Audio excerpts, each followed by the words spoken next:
رب العالمين والعاقبة للمتقين ولا عدوان إلا على الظالمين والصلاة والسلام على رسوله الكريم سيدنا وحبيبنا وشفيعنا وزخرنا ومولانا محمد وعلى آله وصحبه أجمعين رب اشرح لي صدري ويسر لي أمري wahlul 'uqdatam min lisani yafqahu qawli. Assalamualaikum warahmatullahi wabarakatuh. Alhamdulillah, malam ini kita cuba sambung lagi pengajian kita, iaitu dengan berpandukan kitab Minhajul Abidin. Kita masih lagi berada di uqbah yang pertama, yaitu uqbah ilmu. Uqbah ilmu ini ataupun cabaran pertama bagi orang yang nak melakukan ibadah ialah ilmu dan makrifat. Dan pada minggu lepas Imam Ghazali rahimallahu taala memberitahu kepada kita bahawa ilmu dan ibadah adalah menjadi musabab turunnya kitab-kitab suci dan diutuskan para rasul. Bahkan kerana ilmu dan ibadahlah Allah mencipta langit dan bumi serta apa yang ada padanya daripada makhluk. Lepas itu Allah Subhanahu wa taala telah memberi dua dalil kepada kita betapa pentingnya ilmu dan juga ibadah. Sebagaimana ayat yang dibaca kepada kita minggu lepas, surah At-Talaq ayat 12, Allahul ladzi khalaqa sab'a samawati wa minal ard. Allah menciptakan 7 petala langit dan daripada bumi Ia mencipta seumpama jua. Mislahunna yatanazzalul amru bainahunna. Turun perintah Allah antaranya langit dan bumi, supaya kamu semua mengetahui annallaha ala kulli syai'in qadir, bahwasanya Allah atas tiada sesuatu itu amat berkuasa.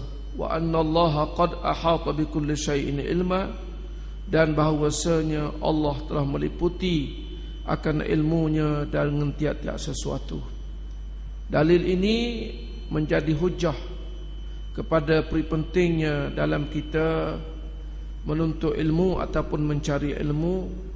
Dan ilmu itu amat penting bagi kita nak melakukan setiap perkara yang berkait dengan ibadah, sama ada fardu ain ataupun fardu kifayah. Begitu juga Allah Subhanahu wa taala meletakkan bahawa manusia dijadikan oleh Allah ini tidak ada perkara yang lain melainkan untuk ibadah. Dengan dia mari dalilnya, wa ma khalaqtul jinna wal ins illa liya'budun, dan tidaklah aku menciptakan jin dan manusia melainkan untuk mereka beribadah kepadaku. Jadi apabila katanya Imam Ghazali, apabila kita ketahui mulianya ilmu dan ibadah itu, maka kita kena pandang ianya suatu perkara yang besar dan amat penting di dalam kehidupannya. Bahkan ditambahkan lagi bahawa ilmu dan ibadah itu adalah yang dimaksudkan daripada penciptaan dua buah negeri, dunia dan akhirat. Ilmu dan ibadah ini katanya Imam Ghazali dua penciptaan, dua daripada penciptaan dua buah negeri, iaitu dunia dan akhirat. Dan wajib seseorang hamba jangan sekali-kali dia membimbangkan dengan sesuatu melainkan dengan keduanya. Hak paling kita kena bimbang dalam kehidupan kita, yakni ilmu dan ibadah. Hak tu yang paling kita bimbang. Apabila ilmu dan ibadah ini kita jaga dan kita kena pasti, maka hak lain tu dengan secara automatiknya dia boleh mengawal segala-galanya. Orang harta banyak, kalau tak ada ilmu, dia nak jaga harta dia ke mana? Dia nak belum belanjakan harta dia mana? Dan bagaimana dia nak jadikan harta dia untuk menjadikan ianya sebagai ibadah? Tu dia kata tu tadi. Ya tak? Tapi kita hari ni pelik. Tak pelik. Maknanya benda ilmu kita tak ambil peduli sangat. Yang pentingnya kita nak harta. Kita nak kebendaan tadi. Sedang kadang-kadang terburai ilmu dan juga terburai ibadah. Kita tak reti bagaimana harta yang dikurniakan oleh Allah tu, iaitu hasil daripada pengajian ilmu kita. Hasil daripada pengajian. Hatta nak berdoa kepada Allah pun kalau tak ada ilmu, nak berdoa lah ke mana? Ya tak? Nak minta daripada Allah petunjuk kalau tidak ada ilmu, dan tidak menjadikan doa itu dalam suasana ibadah. Pakai seluar pendek contohnya duk tengah menyanyi ke, berdoa jadi? Tak jadi. Mesti doa tu dikumpulkan dalam ibadah. Jadi cetusan ilmu dan ibadah ni amat luas. Sebab tu dia kata tak payah bimbang benda lain. Hak patut kita kena bimbang dalam kehidupan kita ni ilmu dan ibadah. Sebab itulah Imam Ghazali dia sangat-sangat mengutamakan benda ni. Dia meletakkan benda ini suatu perkara yang pertama. Cabaran yang pertama bagi manusia yang nak melakukan ibadah. Ketahuilah, ni nak sambung lah ni. Malam ni kita sambung lagi muka surat 34 saya ni. Ketahuilah bahawa perkara-perkara yang lain daripada keduanya merupakan batil. Kalau kita duduk cari hak lain selain daripada ilmu dan ibadah tadi, kalau kita boleh, kalau kita kata tak, nak tengok kebenaran, nak kenal kemungkaran, nak tahu yang halal, nak tahu yang haram, nak tahu yang makruh, nak tahu yang subhah, mestilah manusia tadi kena ada ilmu tu. Kalau tak ada ilmu tu, dia nak kenal ke mana? Tak? Jadi ilmu tu dia kata kalau cari daripada keduanya itu, selain daripada keduanya, merupakan batil. Tiada kebajikan padanya, juga merupakan sia-sia dan tiada faedah hasil baginya. Maknanya benda tu tak akan memberi manfaat. Dengan kehidupan yang Allah Ta'ala kurniakan kepada kita dengan berbagai-bagai masa dan umur, ada orang yang umur panjang, ada orang yang umur pendek. Kalaulah dia tak meletakkan kehidupan dia dengan ilmu dan ibadah, maka sia-sialah kehidupan dia dengan umur yang Allah Ta'ala kurniakan. Tapi kalau dia meletakkan ilmu dan ibadah dalam kehidupan dia, maka kehidupan dia itu merupakan jambatan ataupun ruang lingkup bagaimana nak mengumpulkan sebanyak-banyak pahala untuk nak dibawa kepada alam akhirat ataupun dunia di suatu alam akhirat, suatu kehidupan yang lain di satu masa nanti. Setelah anda mengetahui yang demikian, maka ketahuilah dan yakinlah bahawa ilmu itu adalah paling mulia dan paling utama daripada dua permata tadi. Ilmu adalah yang paling mulia dan paling utama. Asasnya mesti kita kena tahu. Daripada dulu lagi dah dia sebut, sebagaimana yang disebut dalam kitab Bidayatul Hidayah, manusia yang dikatakan beriman itu mesti ada 3 asas pengajian ilmu dalam kehidupan dia. Pertama dipanggil ilmu tauhid ataupun ilmu usuluddin.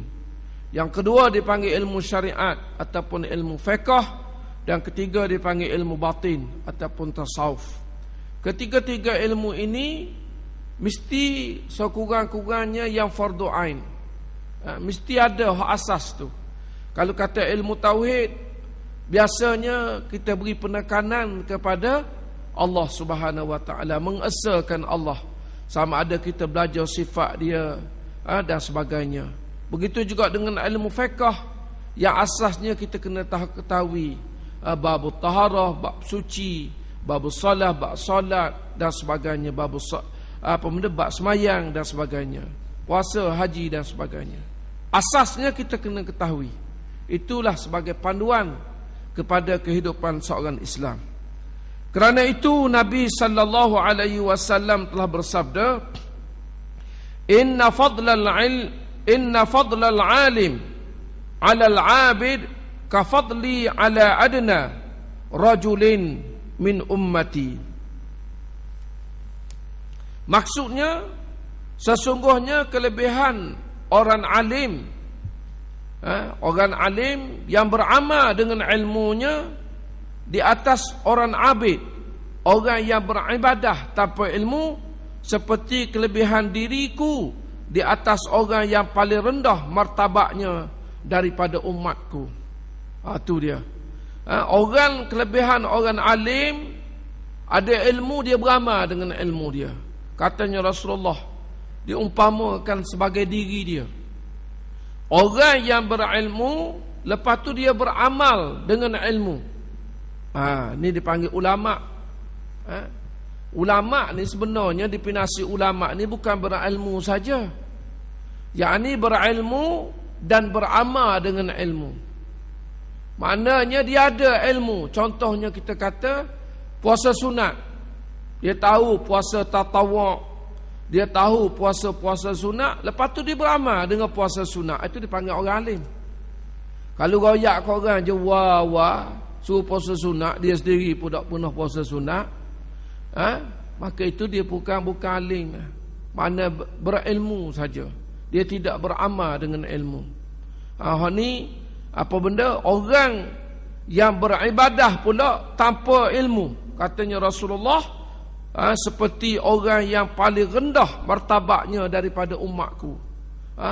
Maknanya kalau kita kata kok orang bodoh lah, contohnya begitulah lebih kurangnya. Maknanya kalau kita kata orang yang tidak ada apa-apa benda, tak tahu ke benda, kata beribadah tanpa ilmu. Ibadah rajin tapi tak belajar. Semayang rajin tapi cara semayang tak belajar. Pakai ikut orang je. Orang rokok attack dia. Orang sujud attack, sujud laku mana, rokok laku mana, tak tahu. Pekoh pun belajar lebih kurang je. Belajar pun zaman-zaman kecil dulu. Zaman-zaman budak-budak sekolah dulu belajar. Lepas tu dak baca dalam semayang tu, ambil nama baca je lah. Jadi kita tak pelik. Hari ni kalau berlaku kepada golongan-golongan muda perkara-perkara sebegini, kita tak jadi pelik. Sebab apa? Sebab benda tu kata daripada keturunan zuriat tu ada dah. Maknanya jenis kita ni jenis kurang, malah nak belajar. Kalau kita kata dari segi nak belajar hari ni, bukan kata masuk universiti, masuk sekolah, hak tu hak memang hak nampak dah. Maknanya tempat belajar tu banyak. Banyak lagi orang-orang alim di kalangan kita ni yang duduk mengajar tu banyak lagi. Tapi atas kita lah maknanya. Kalau kita ikut kira masa kita ataupun kesibukan kita, maka sudah tentu nak mari sejid pun tak mampu. Nak duduk di antara maghrib isyak ni tak mampu. Kadang-kadang kita rasa benda tu remeh. Faham tak? Maknanya kita kata sedap tengok berita TV. Boleh tengok dunia mesti perang, Syria nak kena serang, Amerika out station sekarang ni. Tak? Menjunam. Suka tengok TV daripada dengar kuliah garik gapo duk bobel begitu ni. Mana orang-orang sebegini hati dia bertambah keras. Maknanya bukan kata tak benar tengok TV tu, tengoklah. Tapi kalau kita kata kita tinggal di antara kita tinggal maghrib isyak ni TV, berita lah contohnya berita pukul 8. Bukan tak ada tempat lain. Hari ni kalau Astro, kalau apa benda, kalau internet tu boleh buka semua. Berbagai-bagai berita kita boleh buka. Kalau hak reti buka internet lah, buka komputer, buka laptop. Kalau tak boleh pun sok-sok khabar. Beberapa jenis sok khabar ada belaka. Sosial Malaysia berita harian, Astro, apa dia lagi. Saya pun dah ingat sok khabar banyak pelajar. Maknanya tak jadi masalah.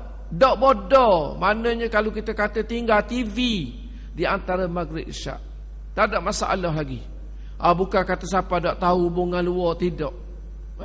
Ini perkara yang kita kena ambil kira. Sebab masa kita ni, kesibukan kita ni menyebabkan kadang-kadang kita tak boleh nak menuntut ilmu, tak boleh nak belajar ilmu.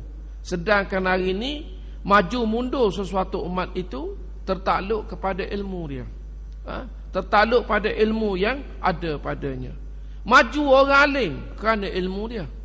Kalau dia tak ada ilmu, dia tak boleh nak jadi alim. Tapi kerana dia ada ilmu, maka dia jadi alim. Dia tahu. Contohnya kita kata semayang tahajud. Tak? Orang alim, dia semangat nak bangun tahajud, nak bangun semayang malam. Sebab dia tahu pahalanya berlipat ganda. Dia tak umpama pahala ni macam cari pitih. Dia tak umpama begitu. Kita hari ni kita letak pitih dulu baru pahala keriang. Kalau pitih banyak, sukalah hati. Tapi kalau pahala tak banyak, kita tak susah hati. Betul tak? Kalau pitih banyak, suka hati. Tapi kalau pahala tak banyak, kita langsung tak suka hati. Nampak tak susah hati kalau pahala tu tak banyak. Sedangkan pitih ni hanya alat kepada kehidupan dunia saja. Alat kehidupan akhirat ialah mesti pahala. Jadi kata orang kalau tak lebih pahala pun biarlah seimbang. Gunakan pitih tadi, duit tadi untuk pahala juga ke mana-mana pun. Jadikan duit tadi berkebajikan juga. Jangan kita menjadi hamba kepada duit. Ini benda yang perlu diingatkan. Sebab itu kadang-kadang kita ni hari ni, kenapa? Kerana kita nak hebat pada orang lain, kita nak suruh orang tengok kita senang pada orang lain, kita nak suruh sanyongan orang lebih pada orang lain, kita nak suruh dihormati orang lebih daripada orang lain. Maka kita pun carilah perkara-perkara yang di luar pada konteks ibadat. Nak mari sejik pun tak ada masa. Pada duduk main tengah jalan, dah kerja seharian dah. Balik kerja pula, dah ada sapatan ke, bini royak dah. Malam ni makan ikan bakar, pas garik. Dah dengar kuliah garik dah ikan bakar dulu kok mana pun. Dah penuh dalam kedah. Maghrib tu penuh dalam kedah. Tu baru cerita ikan bakar, dah lagi cerita bola. Banyaklah maknanya. Benda-benda ni bukan kita larang sebenarnya. Kita tidak ada sikit pun berdeki nak marah, tak ada. Bukan kita kata kita larang benda tu, tapi rugi kita. Sebab tu kalau kita tengok tafsir ayat, bapa dia suruh baca sama wal asri innal insana lafi khus. Demi masa, Allah Ta'ala bersumpah dengan masa. Demi masa, katanya Allah, sesungguhnya manusia itu berada dalam kerugian. Rugi masa kita. Bukan kata tak boleh layan kerana anak bini ni. Bukan kata, tapi ada masa-masa kita kena beri faham ke dia. Aku ni dah lah tak ada ilmu dah, mueret pula aku pergi ke Maidin. Dalam masa orang duduk mengajar Masjid Putih. Masa ni lah tu imam duduk mengajarnya Maghrib Isyak di masjid, kata. Kalau aku pergi semayang, mu nak eret pula aku pergi ke Jayang, mu nak eret pula aku pergi Lak Patah, mu nak eret pula aku pergi ke Pulau Wamang. Maknanya nak eret sama. Jadi kita kena faham. Sebab tu dalam masalah penjagaan diri, anak, bini, ku anfusakum wa ahlikum nara ni, bukan kata ikut ege dia semata-mata. Macam Ayah Haji Husin kata tadi lah. Maknanya saya kata, dia apabila saya sebut orang puan ni mudah nak masuk syurga Allah. Kuliah subuh pagi tadi. Cukup-cukup senang nak masuk syurga Allah. Dia tak mari sejik, dia duduk di rumah. Dia duduk di rumah boleh pahala sama dengan suami dia mari sejik. Orang puan. Tapi ingat saya kata, orang puan lah paling banyak dalam neraka Allah. Apa pula gitu? laki deraka ke nak taat kepada suami itu tak tercapai, tak sampai. Kebanyakannya wak hamba ketuk lelaki. Tak cukup almari sutin nak 10 butir sebab jiran sebelah almari 10 butir, kita nak 11 butir. Kanda jugalah tok lelaki tu kok tak balik rumah cari pitih kerja, semaya ban pun tak tahu. Ni benda orang puan ni bukan kata tendang tok lelaki baru deraka. Ambil tok lelaki lepot tanah, kena hak jenis besar tu kan, pegang tok lelaki lepot tanah, jarang berlaku. Hak tu hak biasa dah. Tapi kadang-kadang kita kena tengok manfaat suami kita ni, kita kena tengok setara asasnya. Sebelum perkahwinan tu kita tengok dah tok lelaki kita kerja gapo, gaji berapa. Biar padanglah dengan kehidupan kita. Orang kata biar padang dengan tubuh pakai baju. Ni dak. Maknanya siapa nak mari sejik pun dak dan. Hak kerja tu double sama time. Nak mari sejik nyarek lagi. Mari kita pergi hak ni tak ada. Macam tak ada waktu lain. Dah kata kita tengok siang kita tengok.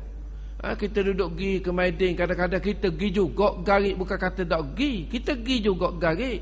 Tapi orang kata dalam kita pergi tu kita jadi resah. Resah apabila bunyi orang ban dalam Maidin tu, bunyi orang ban dalam Sabasung tu, kita jadi resah. Jadi resah surah ada, tak bunyi lagi orang bang. Berasa nak pergi bang, berasa nak ajak orang semayang. Tapi kita duka citanya hari ni, sebesar-besar Maidin berapa ekar tanah tu, nak semayang tu tak boleh nak buat dua sah dalam surah dia, kecilnya surah. Waktu kita duka cita kita nampak. Selagi pula pada asahnya kita tengok bini duduk beli gogang. Tok lelaki duduk nyanggai dalam kereta. Tok lelaki duduk biasa je. Tak ada lah kata orang nak. Jadi kita kena fikir sesuatu. Dan saya duduk cadang lama dah ke Pesuruhjaya. Kita kena pantau juga sekata pasar raya besar ni. Terutama sekali yang melibatkan orang Islam kita. Sama ada penjual ataupun pembeli. Biarlah dah kalau boleh mampu gaji, kita kata gajilah apa benda pekerja. Sanggup ambil pekerja siapa boleh bayar gaji 50-60 ribu sebulan, ratus ribu bayar gaji pekerja. Tak boleh kita ambil seorang tu imam, seorang tu bila. Mana beri allowance lebih kurang budak-budak balik Mesir berderang lah ni. Maknanya fokuskan kepada agama sikit. So kurangnya saya beri cadangan lama dah dulu. Bukan kita nak tiru mana-mana, tidak. Tapi kita tengok benda boleh kita tiru. Contohnya macam bulan puasa. Bulan puasa. Orang balik kerja letih. Lepas tu lauk nak nyau pergi cari di pasar raya. Tinggal sembahyang tarawih. Apa salahnya kalau kita buat ambil imam hafiz seorang, mana sembahyang tengah padang buat kemah. Bini masuk pergi beli, bukan tanggungjawab dia nak sembahyang tarawih. Kita kan lelaki ni. Pada dia congok macam beruk lah kereta, baik sembahyang tarawih 8 rakaat. Apa salahnya bulan puasa? Ni dok. Maknanya alasannya bapa tak tarawih. Allah, tak ada barang sikit sekarang nak menyau. Kita tak marahlah kaedah nak menyau tu pun ibadah juga. Tapi kita kena sesuaikan. Tapi kalau pergi sembahyang tarawih sekadar 8 rakaat, lepas tu tembak ke Maidin dan lagi beli sebenarnya. Bukan kata tak dan. Tapi kita sedihnya daripada belum garik, siapa pukul 11 duduk di Maidin tu kok nyebeli ke apa dia tak tahulah. Ni masalah yang timbul. Apa benda sebab yang berlaku begini tuan-tuan? Tak ada benda lain. Kerana ilmu dan kerana ibadah. Kurang ilmu dan tidak seronok dengan ibadah. Bagi mereka yang seronok ibadah ni, kokok mana pun orang kata, kalau kata dia seronok beribadah, contohnya kita kata semacam semayang berjemaah, pahalanya dapat 27. Kita menuntut ilmu. Apabila kita melakukan apa benda jemaah, dapat 27 pahala.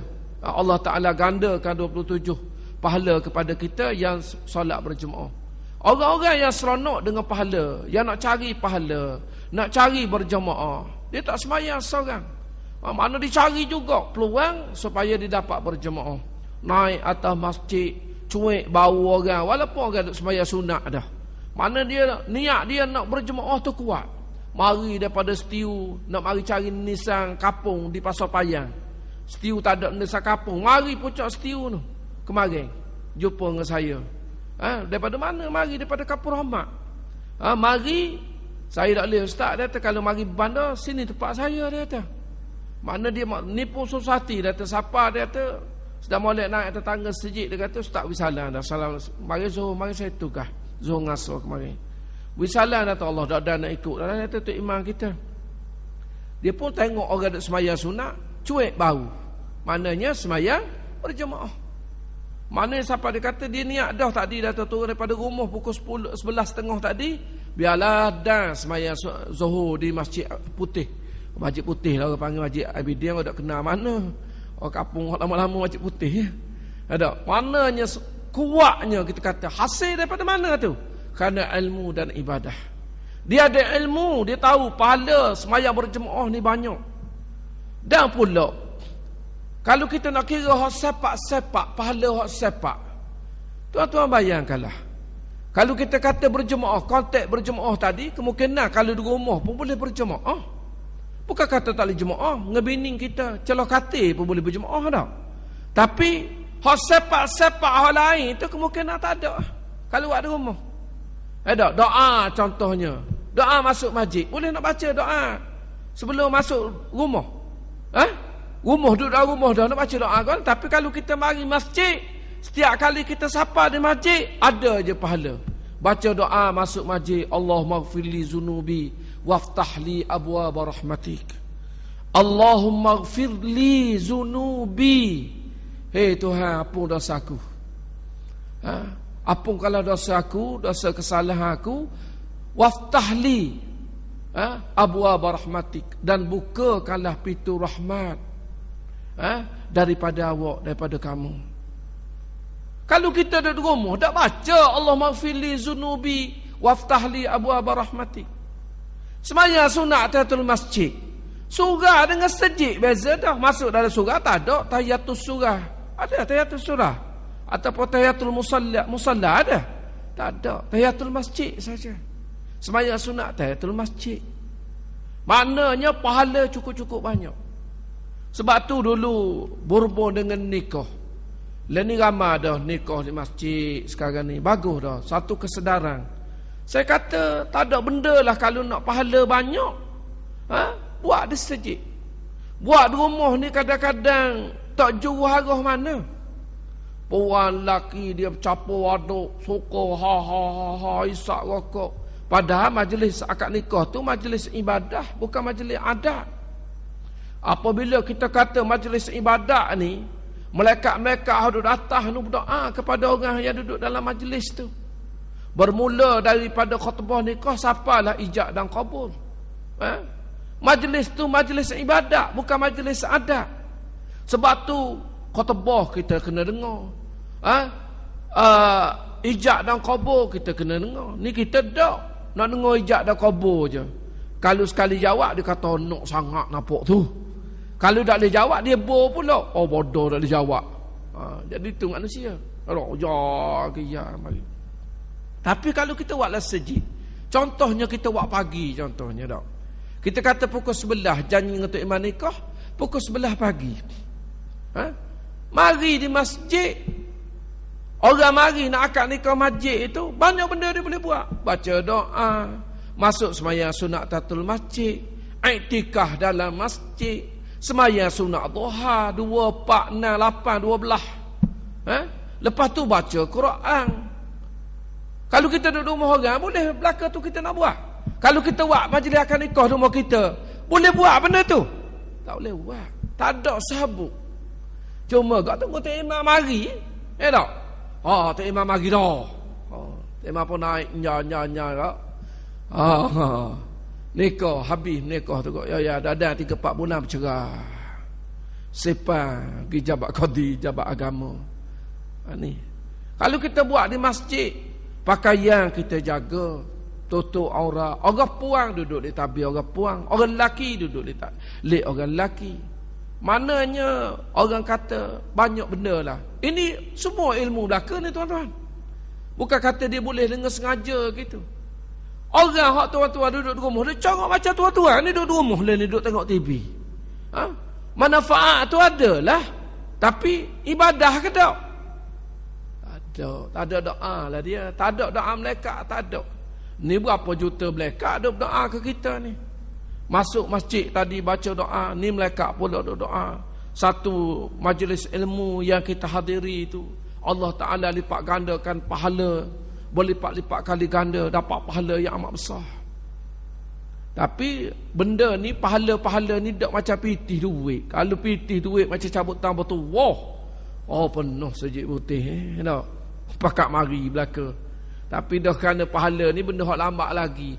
Hak gigi sebelah dinding tu pun dah royak, dia bawa banyak mana pahala. Kalau nya balik royak ke kita, aguh ramuknya penuh sejik ramuknya. Ni benda yang perlu kita ingat.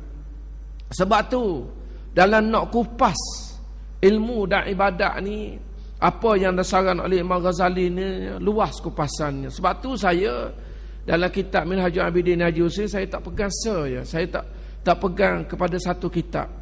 Mesti bersama dengan saya tu kitab-kitab yang lain yang saya rasa kita boleh buat satu calculation ataupun kita buat satu rumusan supaya orang kata stable dengan kehidupan, dengan keadaan kita hari ini.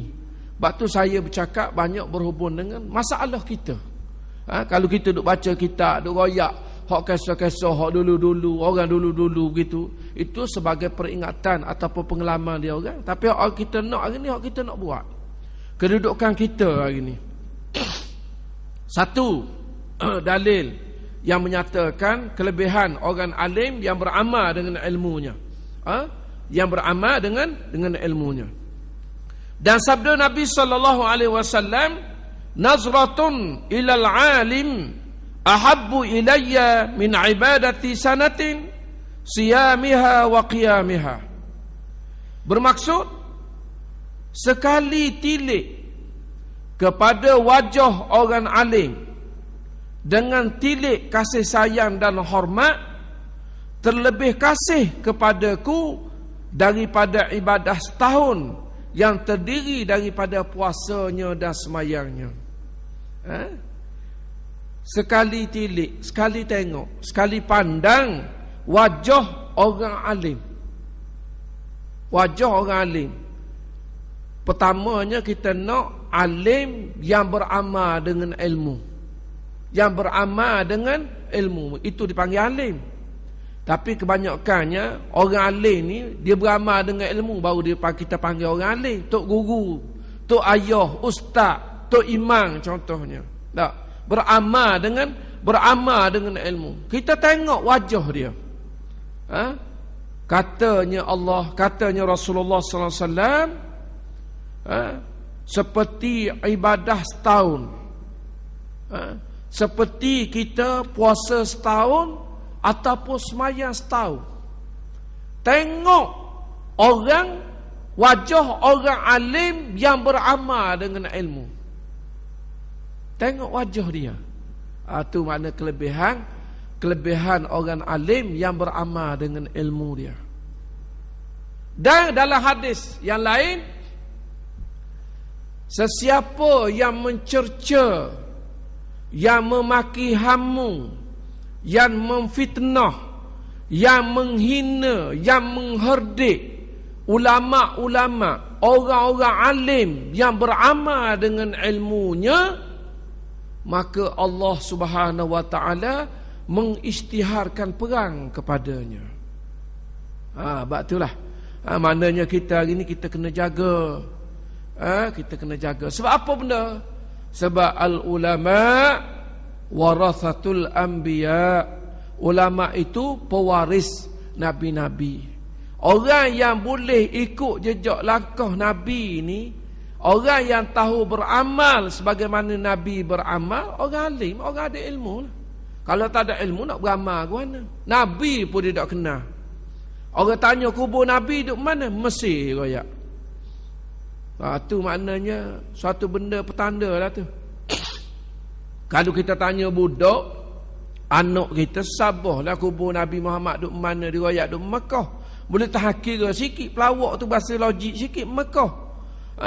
Ni kau tanya orang tua. Oh, kita pergi Mesir baru ni datang berhenti kat anak ngaji Mesir. Dia kata, tengok kubur Nabi Muhammad. Kata dia, ni salah keruk ni. Kubur Nabi lain ni. Nabi Muhammad ada di Madinah, bukan Mesir. Nak royak, dia nak menyohor, dia kita tengok anak dia Mesir tu. Jadi royak kubur Nabi pada situ. Kalau Nabi lain kemungkinan ada lah situnya. Kalau Nabi Muhammad wajib pelawak selalu dah. Ya tak? Jadi kadang-kadang itulah bendanya. Kadang-kadang benda yang semacam tu. Lepas tu nak ikut sunnah Nabi, kena belajar. Apa benda yang dikatakan sunnah Nabi? Sunnah Nabi apabila berada di Mekah, orang pergi Mekah. Apa benda sunnah-sunnah yang Nabi buat masa buat haji ni? Benda apa? Kena ada ilmu. Hak kita tak kesempatan nak pergi buat haji, tak sampai Mekah. Cara duduk di Malaysia, cara duduk di tanah Melayu, ada cara dia orang hak nak pergi buat haji. Bukan boleh tidur bangun. Kita tak raya mana, hak rayanya orang Mekah je. Tu bodoh cakap lagu tu. Tak? Maknanya kalau kita tengok di Mekah contohnya, takbir raya kita tak dengar. Hari raya haji, saya berkesempatan balik. Maknanya pagi raya saya berkesempatan sekali. Saya pergi 5 kali juga dah.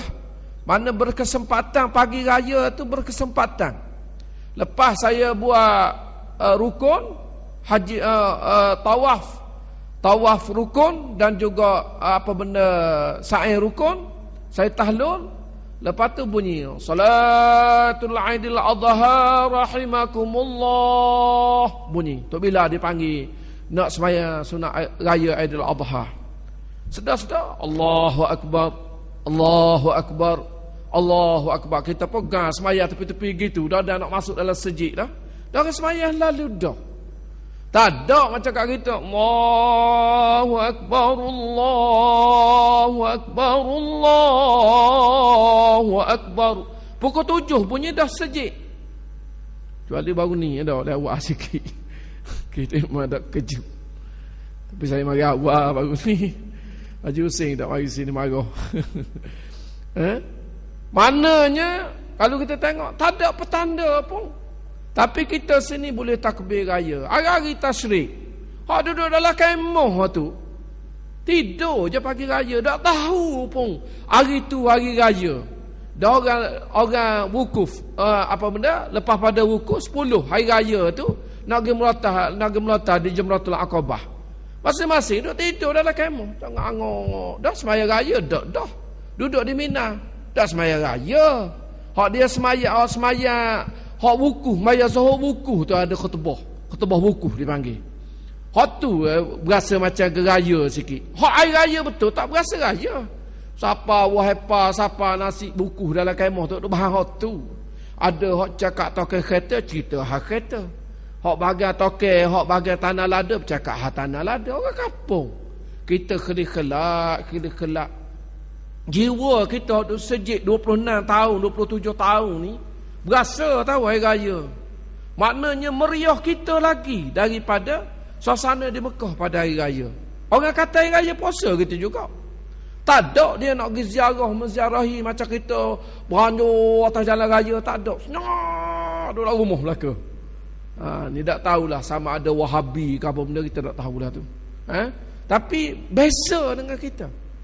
Jadi kita jangan kita rasa raya haji ni tak ada manfaat kepada kita. Hak masuk gerbang pun gerbang lah dia kata. Hak tak ada gerbang tu kok pakai tak ada lah maknanya. Tunggu daging orang rata di rumah. Tak apalah mana-mana apa dak. Tapi nak kabarnya kita kena ambil peluang hari raya tu kita boleh buat ibadah yang istimewa lagi di tempat kita walaupun kita tidak berpeluang nak cari pahala sebanyak di Mekah dan Madinah. Memang di sana memang tak boleh nak kata dah lah sembahyang sunat bayarlah. Sembahyang sunat 1 rakaat di Masjidil Haram, sembahyang sunat hari raya. Kalau nak sama dengan masjid lain kena 100,000 tempat masjid lain. 1 rakaat dia 100,000 kan gandaan dia. Masjid Nabawi 1,000. Masjidil Haram 100,000. Kita kata subhanallah sekali, subhanallah di Masjidil Haram tu sama di tempat lain 100,000. Baru sama dengan tempat lain. 100,000 kena buat baru sekali di Masjidil Haram. Kita belanja seria di Masjidil Haram sama dengan 100,000. Kalau nak rayak pahala ni, nak cerita pahala ni, bukan pitih ni. Kalau sebut atas pitih, celak mata lalu tau. Ni pahala, nak rayak pahala. Ganjaran pahala apabila berada di Masjidil Haram lebih besar daripada masjid-masjid yang lain. Masjid Nabawi 1,000. Masjid Masjid Palestin, Baitul Maqdis, Masjid Maqdis Al-Aqsa 500 pahala. Maknanya memang nak lawan dia hak sana memang. Tapi ada juga orang jenis tak ada ilmu, dia pergi sejik, balik sejik, dia duduk tawah kedai lah. Duk tanya piah ni berapa selat, berapa skodi, jubah apa tu. Tak ada lah kata dia waktu style Malaysia ni. Kadang-kadang nak pergi semayang di Masjidil Haram tu, dia memang di hotel-hotel di Mekah ni memang disedia tempat semayang. Macam kita Hotel Maidan. Berapa lakah dengan Masjid Putih. Cuba tuan-tuan masuk dalam Hotel Maidan tu, ada tak surah dia? Ada surah. Ramai mana orang yang duduk di Hotel Maidan tu tak mari sejik. Tak mari sejik. Sebab ada surah situ. Tapi kalau orang ada ilmu, duduk di Hotel Maidan, inilah peluang nak mari tengok masjid negeri, nak cari pahala. Duduk di Hotel Maidan, semayang berjemaah boleh, bukan kata tak boleh, tapi tak sama dengan semayang surah Hotel Maidan, tak sama dengan Masjid Putih. Semayang sunat Tahiyatul Hotel Grand Puteri ada? Tak ada. Masjid ada, Tahiyatul Masjid. Masuk dalam Hotel Puteri, Grand Hotel Puteri, Allah maftah li Abu Rahmati juga. Tak stabuk. Tak. Semayang sunat sebelum Isyak di surah Grand Puteri. Ni satu contoh ni, bukan kita kata nak tu tidaklah. Nak bercontoh. Pentingnya ilmu tadi. Tapi kalau kita pergi duduk Mekah pun, kalau Quran tak erti nak baca, tasbih malah nak sebut, tawah sunat pun malah, duk main glebo dalam hotel, semayang pun ada dalam hotel. Pihak hotel dia sediakan tempat supaya orang-orang yang uzur, yang tak mampu nak berjalan dulu jauh-jauh. Kalau pergi dengan tabung haji memang jauh-jauh tempat tinggal. Kecuali pergi pakej dia baru dekat. Maknanya orang-orang uzur, romo, jalan pun dengan tukar, mana bolehlah semayang situ. Tapi orang muda pun ada juga semayang situ. Sebab mana?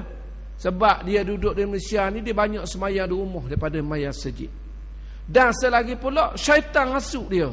Dia sejid payah nak masuk sah pun payah, bertarak, nak segala-galanya. Sebab apa?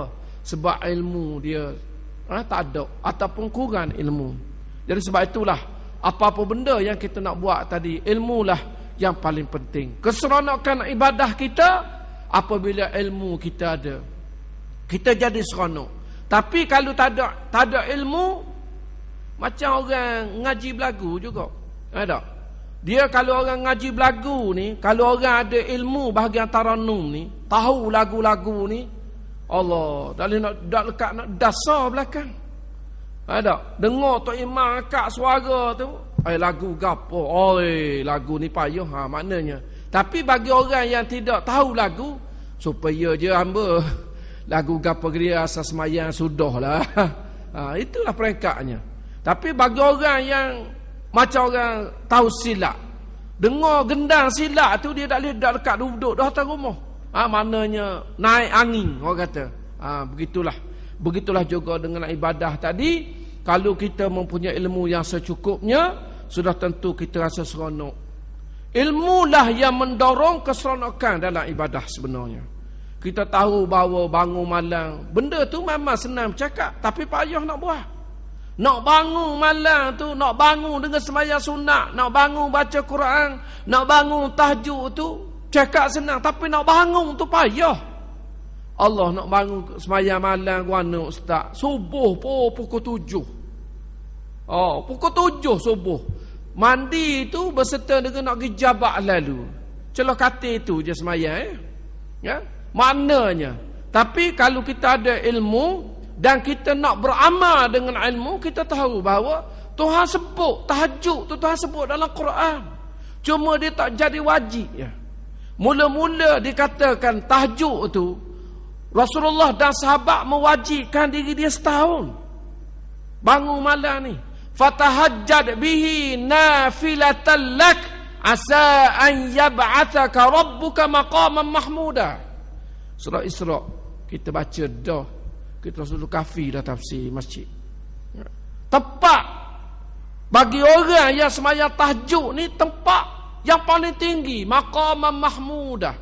Maknanya maqam bersama dengan Rasulullah, bersama dengan para anbiya, Rasul-Rasul alaihimussalam. Kedudukan istimewanya orang yang bangun sembahyang malam. Tapi kita hari ni tak mampu nak bangun sembahyang subuh berjemaah. Salatu khairum minan naum. Sembahyang lebih baik daripada tidur. Setan lah kalimut kata tidur lebih baik daripada sembahyang. Jawab balik. Kata tak nak bangun tu. Tak. Berapa kerak sangat. Hak mampu mari start kereta daripada Gombadok sembahyang masjid negeri, apa kerak sangat. Rasa kata masjid negeri lah. Gombadok tu pun berapa hotel masjid hak dekat-dekat. Wakar Temesu dekat. Apa benda masjid Nur Bakti hak baru dekat, masjid Uniza dekat. Tapi dah boleh sesah subuh. Itulah makna lemahnya dah. Kalau Maiding penuh, Jayang penuh, buat sutil lagi tu dekat Wakar Temesu Jayang baru aja ki. Sabasung 2 butir tu nak naik Maiding pula. Bahagian apa benda daerah Kuala Nerus sikit lagi. Penuh. Sejik bulan puasa je. Habis puasa tak ada. Renggeh.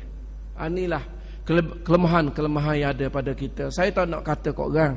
Tapi apabila kita mengajar, kita kena sebut perkara-perkara ni. Tidak ada niat lain tuan-tuan sekalian. Jangan berasa hati. Saya kata gitu, jangan berasa hati.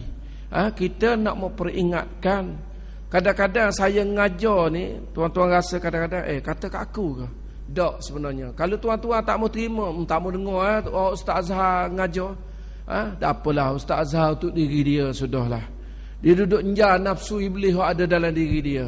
Kalau dia enjar dalam dia seorang, payah juga. Dalam ramai-ramai gini, kalau orang yang tak mau terima, tak payah terima, dia enjar diri dia sudahlah. Nafsu lawamah, nafsu mazmumah yang ada dalam diri dia tu, dia enjar betul-betul supaya benda tu keikhlasannya timbul, barakahnya ada. Orang hak dengar pun berasa nak beramal dengan apa yang kita sampaikan. Mudah-mudahan begitulah. Cukup sekadar tu dulu malam ni. InsyaAllah kita sambung lagi lah minggu depan. Minggu depan ada ke kita? Malam raya tak? Minggu depan tak ada lah. Tak? Malam raya tu insyaAllah giliran saya bertugas, kita takbir raya. Kita takbir raya. InsyaAllah kita buat halakah sikit lepas sembahyang maghrib itu. Sementara isyak kita takbir raya 2, 3, 4 orang. Kalau tak imam boleh berkipung, tak bila boleh berkipung. Lepas tu kita tahlil sikit untuk arwah-arwah orang yang akan kembali ke rahmatullah. Sementara isyak program tu boleh buat lah insyaAllah. Malam raya ni, malam Selasa ni, minggu depan dah insyaAllah. Mudah-mudahan apa yang diperkatakan ini yang baiknya semua datang daripada Allah. Yang kurang baik itulah kelemahan yang ada pada diri saya. Minta maaf banyak. Aqulu qawli hadha, bismillahirrahmanirrahim. Allahumma aftah lana futuhal arifin warzuqna fahman nabiyyin bijai khatamil mursalin. Allahumma inna na'udzubika min ilmin la yanfa' wa min qalbin la yaghsha' wa min nafsin la tashba' wa min du'a'in la yasma'u wa la yustajabu lah. Walhamdulillahi rabbil alamin. Assalamualaikum warahmatullahi wabarakatuh. Subhanallah walhamdulillah.